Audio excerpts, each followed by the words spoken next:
Otherwise, I could go and rate every book I haven't read written by a man before the 1960s and rate it 1 star for being sexist and racist trash, which I won't do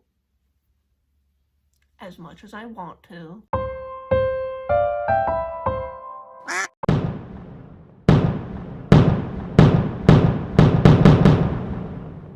Okay, we need to talk about what happened this week. If you're not a part of book Twitter, first of all, good for you. It's truly a draining corner of the internet, but you may have missed all the drama that went down around Lauren Hugh's new book. More specifically, her reaction to some of the first reviews appearing on Goodreads. Lauren Hough is a debut author who has just released a book called Leaving Isn't the Hardest Thing.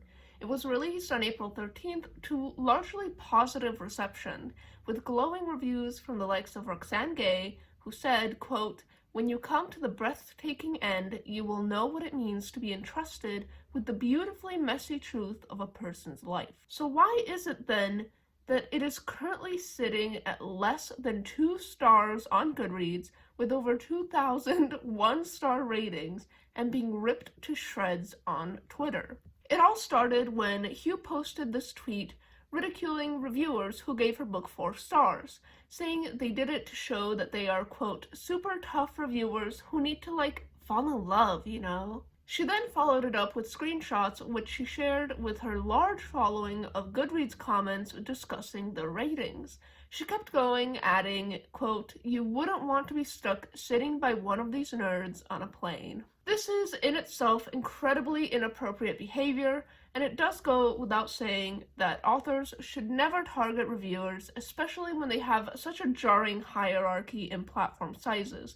These were just regular Goodreads reviewers, and she is an author who already has a sizable following on Twitter. Most of all, 4 stars is not a bad review by any means, and the nuance between rounding a 4.5-star rating up or down is entirely based off of personal experience and rating habits. That's the thing with Goodreads. The ratings are not objective observations. They are completely subjective and attempt to quantify people's enjoyment of a book using metrics that differ from one user to another. That's why A Court of Thorns and Roses has a 4.21 rating and Homer's Odyssey has 3.78. It has nothing to do with which book is objectively better or more important. It is simply a matter of one book catering more to the audience that uses Goodreads more and is more likely to rate it higher. That is to say, you should never look to Goodreads reviews and lose yourself in the details of a few reviews hanging between 4 and 5 stars,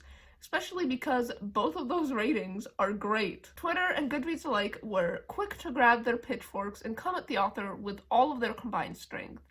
Hough entirely worsened her situation by continuing to attack those who were simply pointing out how inappropriate and rude her comments were, and then flipping the narrative to make it seem that she was the one being attacked because of sexism. People rightfully became even more upset that she was trying to make it seem that the only reason she received any backlash was because she was a woman holding her ground, and then proceeded to compare her largely warranted pylon with being raped. I kid you not. When someone very calmly pointed out that her actions had consequences, she replied with, quote, "You shouldn't have worn that skirt." When you try to use the very real trauma of rape victims and the way that society systematically lessens the crimes committed against them because you can't handle receiving a fully warranted bit of criticism, you're an asshole. And of course, to add the cherry on top, she also dismissed trigger warnings, and then went on to describe this whole situation as, quote, "triggering as f***, and then just blocked literally anyone and everyone who ever mentioned her name. It became a bit of a game during the peak of this Twitter debate to see if she had already blocked 2 people who had literally just mentioned her name once offhand, not even criticizing, were being blocked. It seemed like she was just obsessively searching her name and blocking anyone at all who would mention her. And then later it turned out that she had actually hired a friend to do just that.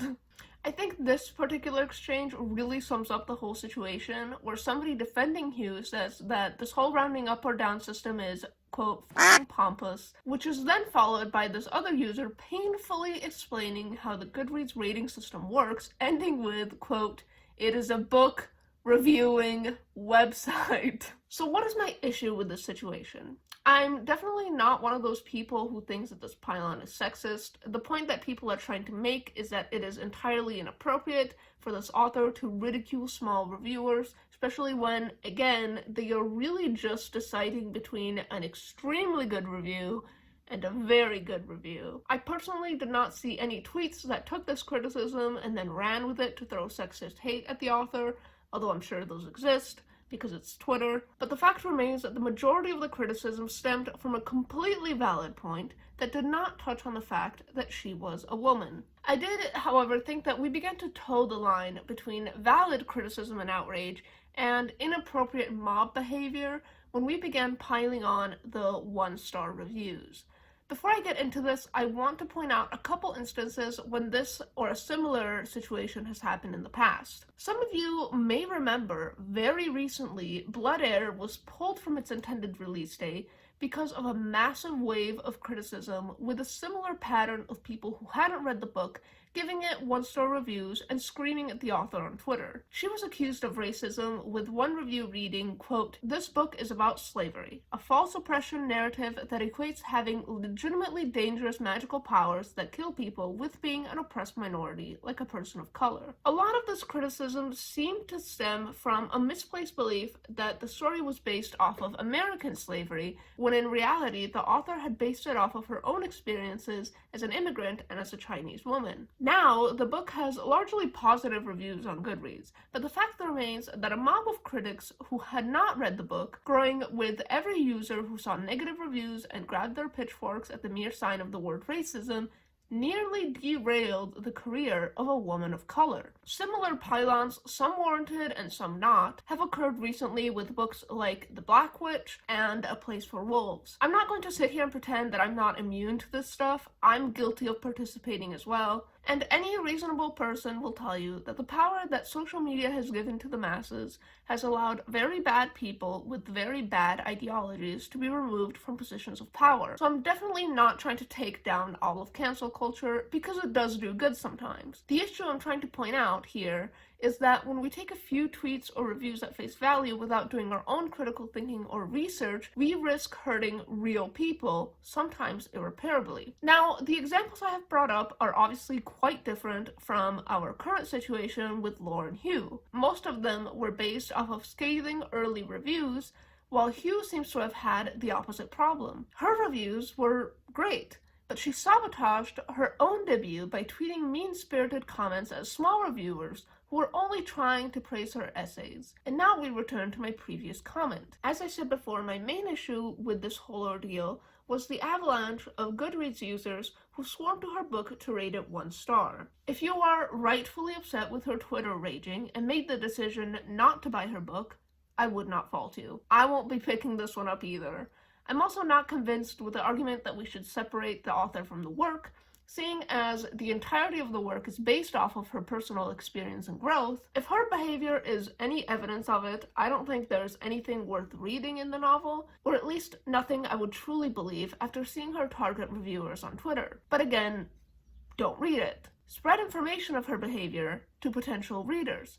But why go to the trouble of pretending you read it just to give it 1 star? I personally don't think that's appropriate, as it mostly seems to me like a cheap, petty move to anger someone who we have all agreed has acted like a asshole in a very public manner. I suppose what I'm trying to say is that it's always a good idea to do your own research and get informed before you join in any sort of Twitter mob.